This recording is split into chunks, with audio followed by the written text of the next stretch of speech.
All right on time here. Great. We have some folks who are just coming in from the waiting room. I'm seeing the count go up, so let's give it another 10 seconds and then we can kick it off.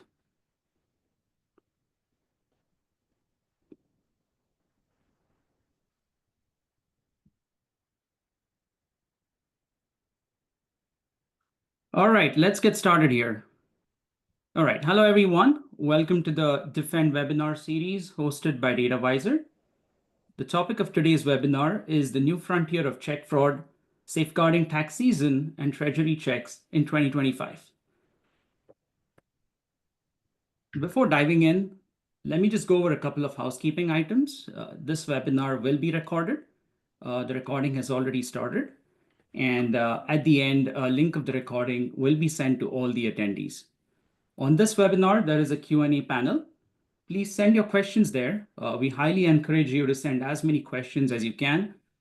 We have about 30 minutes of a webinar time, about 25 minutes with our speakers, and then we'll keep the last 5 for taking live questions. Any questions that go unanswered, we will take those offline and we'll send answers later. All right, with that, let's begin. So I'm Kedar Taraskar, VP of Product Partnerships at DataVisor. I will be the moderator for today's session. I'm joined by 2 distinguished speakers today. Let me introduce our first speaker, Phong Yu, who is the co-founder and CPO at DataVisor. Phong is an accomplished researcher, author, and an influential technologist in the AI and machine learning space. I'm also joined by Barry Hall, who's the Director of Innovation and Research for Digital Banking at Mitek Systems. Barry brings deep expertise and experience in the fraud detection space. Welcome, Phong and Barry. We're looking forward to an insightful discussion today to learn more about check fraud and mitigation strategies that financial institutions can deploy as we get deeper into the tax season. All right. So let me get your attention to a quick pop quiz. So I'm going to start a quick pop quiz here. All right. Hopefully you should see a question that shows up on your screen. So the question we have is, what is the largest US Treasury check refund that Mitek has ever found on a criminal website or a criminal marketplace? I'm already seeing some responses come in, which is great. So while you all answer the poll, let me talk a little bit about the partnership that we have with Mitek. So DataVisor is the leading AI ML-based fraud and risk platform, while Mitek is the industry leader in image capture, check fraud, identity verification, and authentication solutions. So DataVisor and Mitek have come together, integrated our platforms to create a comprehensive check fraud solution that can enable financial institutions to detect and mitigate check fraud within a single platform. So I had a little bit of a gaffe, and I know some of you all might have peeked at the answer, but let me give you the answer to the poll question. All right, so the answer is 6.9 million, and I can see more than 30% of our audience already has the answer, so that's great. All right, so this really is a good segue into a question that I have to both our panelists, and that'll help kick things off. So here we are in 2025. We've seen tremendous advances in digital banking, and we're here talking about check fraud. So any thoughts to kick us off there? Maybe I'll start with you, Barry, first. Well, we're very excited to be here today, so thank you for having me, first and foremost. We're truly excited about our partnership with DataVisor and all the opportunities it provides. But we're very passionate about check fraud, and specifically this time of year, everybody's doing their tax returns, and a lot of people are sitting at home, those who don't use direct deposit, which I don't understand, waiting on checks that may or may not get there. So we're going to talk about how large the problem is, and then give some ideas on the best ways to approach it. Great. Phong, any thoughts from you? Yeah, I think Kedar, definitely now we are 2025, we are still talking about the check fraud. I think it's a very interesting topic, although check is actually declining every single year in terms of the volume, but the fraud of a check is not declining. I think when we talk to our customers in different financial institutions, although check fraud is a small portion, it actually comes a big headache. A lot of fraud even continue rising there.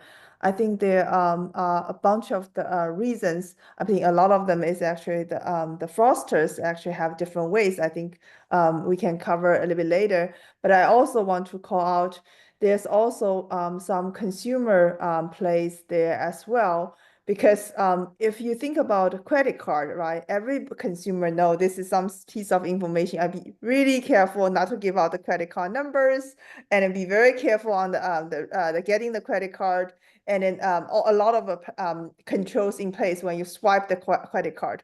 But I think checks, people actually have much less guard on this check, both for the financial institutions because the system is old, and then also on the consumer side, they don't actually take this very seriously as the card. That's why we have a lot of check fraud going on. Okay, great. So that's a great background. So before we dive into some of the check fraud patterns that we see today, I want to structure a discussion around check fraud trends, and then maybe we dive a little bit into prevention strategies and the role of AI and machine learning. And then towards the end, we can lay out some best practices for financial institutions that they can implement to mitigate check fraud. So maybe Barry, you can shed some light on some of the latest check fraud trends. What are the emerging patterns? Maybe you can walk us through those. Yeah, great. Thank you. So it seems like our slogan of late is what's old is new again, right? So when I explain to friends and neighbors what I do for a living, they go, "Oh, you're like the catch me if you can guy." So, well, he's the one that actually broke the law. We're trying to prevent it. So there's a lot of differences, but the way that the bad actors are doing, and they're still doing check kiting, washing, counterfeit checks, and forgeries. Those are the top four. They're the cornerstones of check fraud. The newest and fastest growing is actually creating accounts with synthetic IDs. So they'll come in and create these sleeper accounts with fake IDs that they're buying on criminal marketplaces as well, and they're letting the accounts grow in tenure and all the risk systems that the FIs have in place. They'll be in there long enough to kind of get past those, and then they'll look for the big payday and hit. So that is very rapid. Everything looks normal because the account was opened as normal, but that's the fastest growing and the ones we're most concerned about at this point. The other ones, they've been there. There's your fraud strategy teams are kind of used to seeing those, but the risk in the synthetics is everything looks normal. So we have to look Interesting. at the check writer. It's not the check that's the problem, it's the check writer. So Bong, any other thoughts from you? Any trends you all are noticing at DataVisor? Yeah, I think I want to echo Barry. I think here the synthetic IDs, many of these like account created kind of like just for depositing the check and then transfer the money away. And then many cases, those because there are a lot of like ways to create these like mule accounts. So the scale is actually pretty big. And then we know that in many cases, these accounts actually has been there for years. So that they may not even be new, but they actually has been hibernating and incubating. And when the fraudster actually get these like stolen checks from the black market, they can actually launch bigger attacks, although each one coming from different accounts. And then, but collectively, they can get a lot of money out of these systems. And unfortunately, it's pretty scattered. Look individually, it's unless you actually look at global view, you will not actually see these. Okay. All right, great. Let's move on. All right. So I have some statistics here.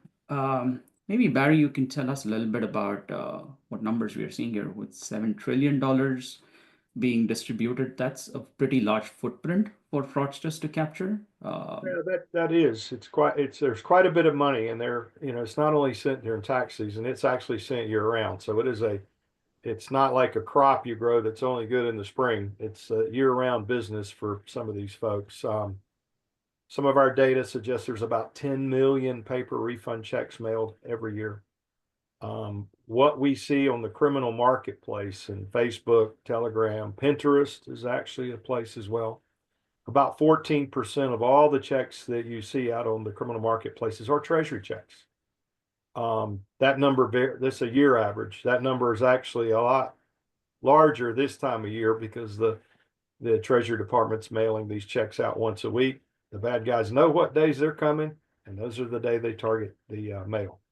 And speeding into that, the number of mail theft complaints has just continued to rise year over year.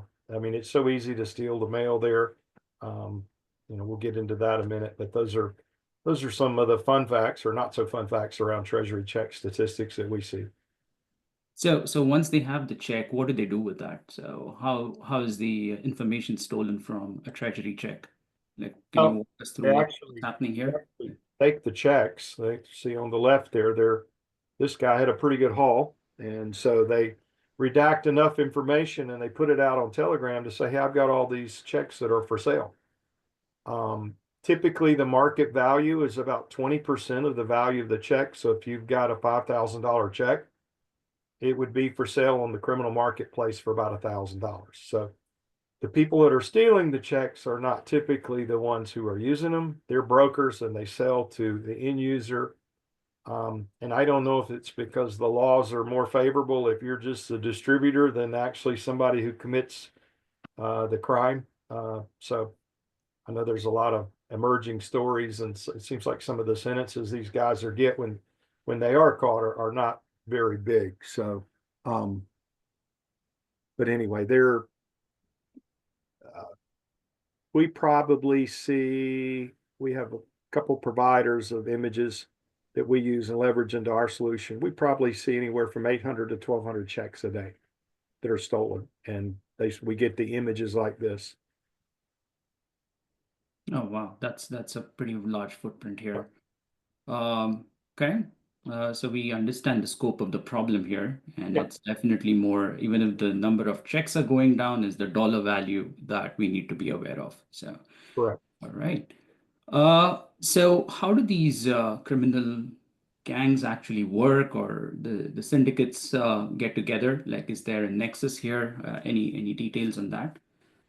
Well, there's just in the past 3 weeks, we've seen news stories where insiders, actual USPS workers, are stealing them. There was one here. I live in Charlotte, North Carolina. There was one here, and they were charged with stealing them internally, and they had 2 friends or accomplices on the outside who were going online and posting them. They were convicted of $24 million worth of check fraud, stolen checks. The data that I got in on this particular bad actor suggested there was over $70 million in stolen checks, but I guess the government was only able to get him for 20.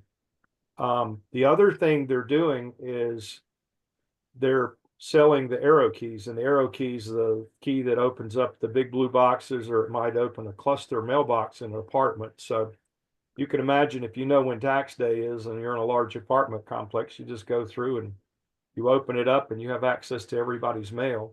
Or you come by, if people are mailing, and that's the other part of this, is people are mailing their tax checks in, which we never advise doing. They're going to the mailbox and intercept them. So the Treasury Department doesn't ever get credit for you paying. And that's a mess to get out of. Very inconvenient. And there's just a lot of problems this time of year with receiving refunds and paying taxes. So interesting. So I'd like to turn it to Fong here. So Fong, you have a front row seat into seeing transactions and fraudulent transactions coming through the platform, through the DataVisor platform. So any patterns that have emerged that you all are observing at DataVisor? Yeah, so the check is definitely check fraud is very interesting, and as we see a lot of patterns, synthetic IDs, like those mirror accounts, are very prevalent source of those, because you want to deposit something and then you actually want to put it out. It actually, sometimes it's not necessary only to the banking account, and also some of the like a fintech account, they can also deposit putting the ACH in and also doing something. But the interesting pattern of these like a fraud is that not only I would argue that when check fraud and depositing is just like the beginning. So you need to actually transfer the money out. And what we are seeing that the account opening, actually, we have some signals. On the check, you have a lot of signals. So like a partner like Mitek will provide us a lot of signals. But not only at that time, but also the subsequent actions are usually also very important, because we see a lot of pattern that they actually deposit in because they want to see the between the gap. They actually want to quickly transfer it out. And then all of these transfer out patterns are very important to capture these ones, even you actually do not know enough of these. And then usually the criminals are very impatient. So you will see a lot of interesting patterns of that, because when they actually created this account, maybe it was dormant, and then you will see very frequent logins because they want to see how is my checks actually going through and then whether it's coming out. So it's very frequent logins. And then you will also see a lot of like the call centers and then the customer service, because they are very eager to get the money out. This is very different from the normal users when you deposit a check and sometimes you forget about it and until it's cleared. So all of those interesting patterns can also help detect the behavior side of the check fraud. That's an interesting point. So there's two things I'm hearing. One is the actual instrument, which is the check.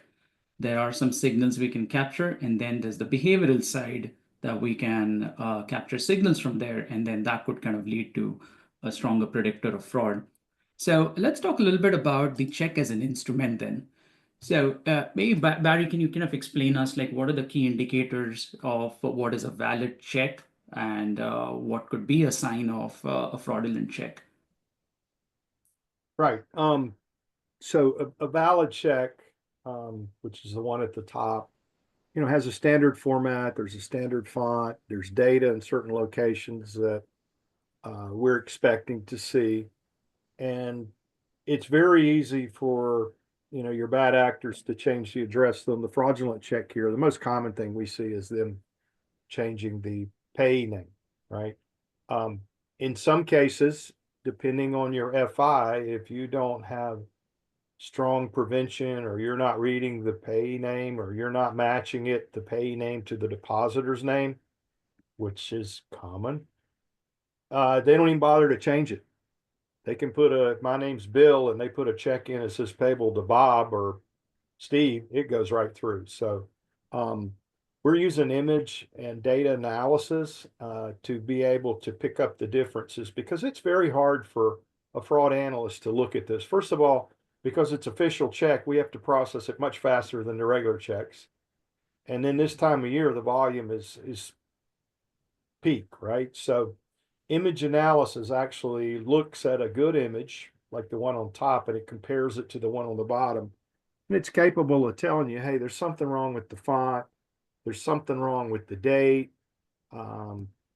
Any other visual differences. I mean, when the stimulus checks first came out, we'd see checks that were written on Geico paper that had the Treasury routing number on it, and they were going right through. So I think as the industry, the financial industry's gotten much smarter as we've gone. So the image analysis, data analysis, and leveraging AI machine learning is certainly the best defense you're going to have. A bad practice, and those two pictures on the bottom are real. I took them. They were near my house in Charlotte. I took the one on the left on one day, and that bag and that tape was put on that mailbox by the United States Postal Service. That was their idea of preventing anything from being stolen out of that. I went back the next day, and you can see that didn't bother to slow anybody down that felt like they needed to mail their package. I mean, that's really not a good practice. So obviously not going to work. We're strongly suggest image and data analysis along with AI and machine learning is your best defense at this point. That's an interesting point then. So maybe I can turn it over to you, Fong. Maybe let's do a deep dive into how we can automate and scale the process of doing check image analysis and using those signals as a predictor of fraud. So maybe I'll turn it over to you to walk us through this. Yeah, I think so if you look at people actually ask what is missing right today. So I mean of course the first part is actually we have to have the check images. So we have to have the check image even actually pass out who the deposit person is. I think many of the systems do not even actually pass out the deposit names. So we need to compare with it. Does it actually match the account holder names? Those actually very basic things to compare the names, get any like signals from like system like Mitek to tell you whether there is any forgery modification of the checks. So those are very first things we should do to get more information from the check itself. The second thing actually I want to add is actually the 360-degree customer view.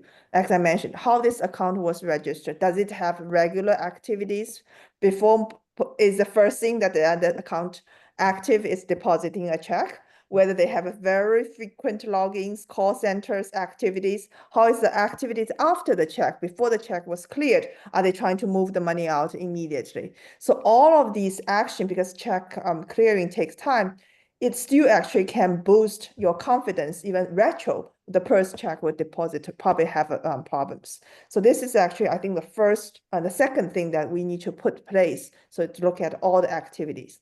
The third things I think we need to put in place is actually putting the consumer in the loop as well.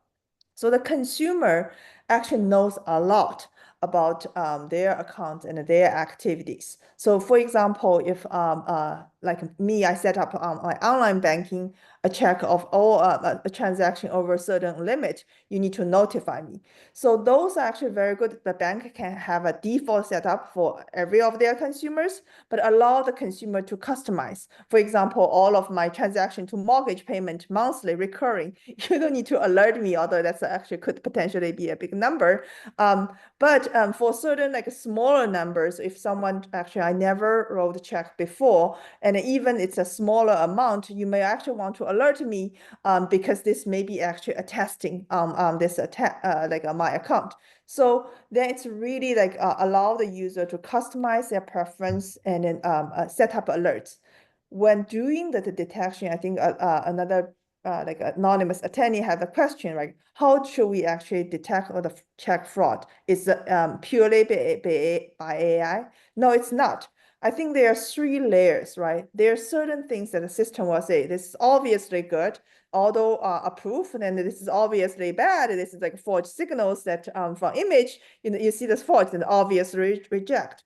Right. And then for the ones that you're not so sure, you can actually bring the consumer into the loop. Did you actually deposit this? Is this actually something that you've written? So then there's a consumer feedback loop that can put it in.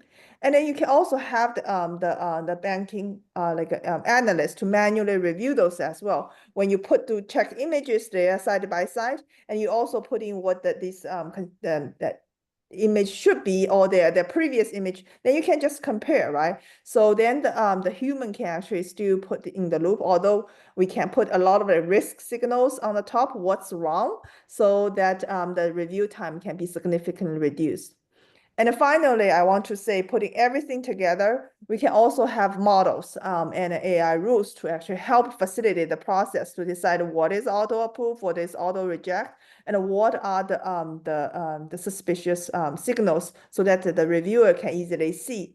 And then like the examples I had before, like the machine learnings need to adapt when the fraud patterns retrain, and then we also have like unsupervised machine learning, which is really like a high level view looking at correlation. So each one, although the money mule is doing one transaction, but they can collectively see the pattern.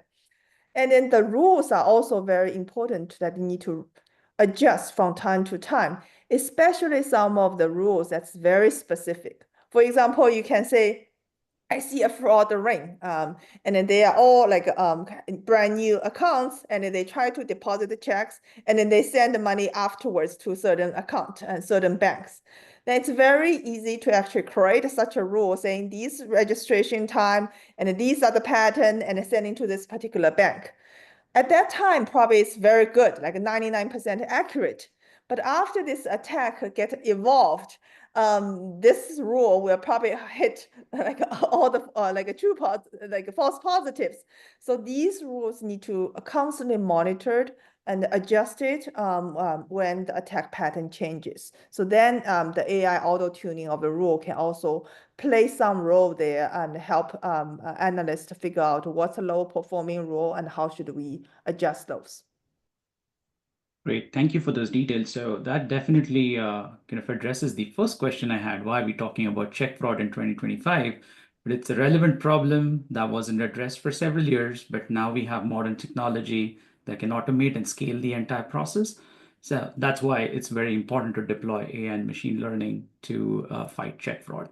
So great thoughts there from both our speakers. What we have next is we are about 5 minutes out. So I wanted to kind of do a quick wrap up, maybe some key takeaways for the financial institutions. So what I've heard from both our experts today is check image analysis. That's the way to go. You want to automate that process using AI and machine learning. And more importantly, you need a 360 customer risk assessment. You want to model the behaviors to be a predictor of fraud. So any final thoughts before we dive into questions? Barry, anything from you? No, I appreciate the opportunity. And I mean, we're all in this together, right? The more we can communicate as a group and learn what the new emerging risks are, the better off we're going to be. So the bad guys talk. It's up to the financial institutions to do a better job of talking. So that's our challenge. Great. All right, so let's take some questions. We have quite a few here, so I'm going to read out the first one. So, what are the most sophisticated check fraud techniques that you've seen in the past year? I think we talked a little bit about synthetic IDs, and then anything else you guys want to add? Synthetics are certainly the hardest to detect because a lot of what we're doing with modeling and even image analysis is evaluating the check that we're looking at and comparing it to what we know to be a normal behavior, right? So synthetic ID, you're going to see, unless they get on a roll and start writing a lot, that's the behavior part of that. Everything looks kind of normal, especially from an image. The data is probably more valuable on that side than the image. All right.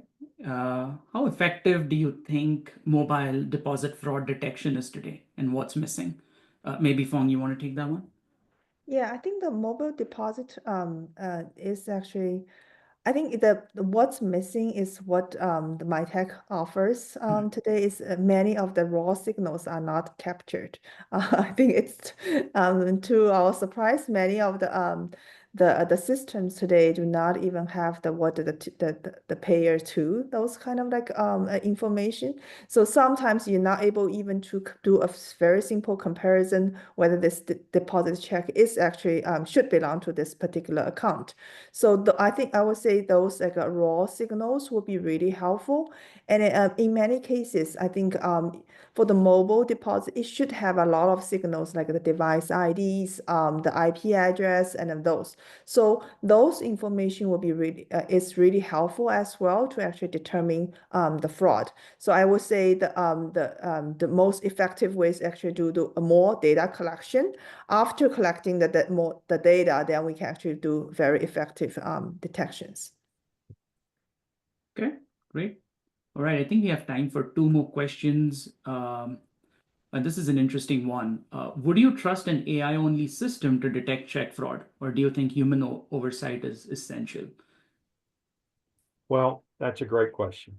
So what I like to tell, especially when model governance is in the room, is we don't find fraud. We find suspects. So those suspects are determined by your business rules.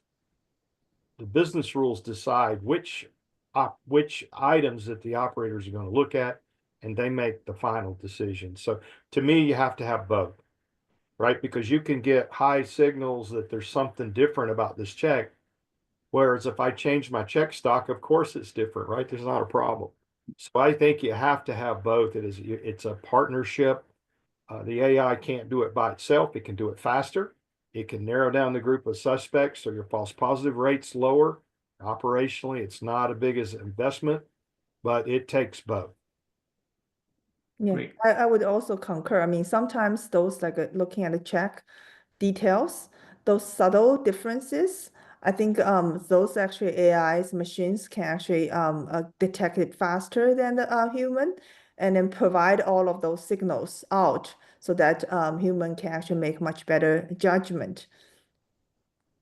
Okay, great. So it improves productivity then. So that's kind of the takeaway here. All right, I think we are at time now. So I think we'll take the rest of the questions offline and we'll email answers out to those. So I wanted to say a big thank you to everyone who attended this webinar today. At the end, we will present a short survey. Please do give us feedback and what more sessions you want to see in the Defend webinar series. So appreciate everyone attending today, and thank you to Fong and Barry for your deep insights in this topic. Thank you very much. Thank you, everyone. Right.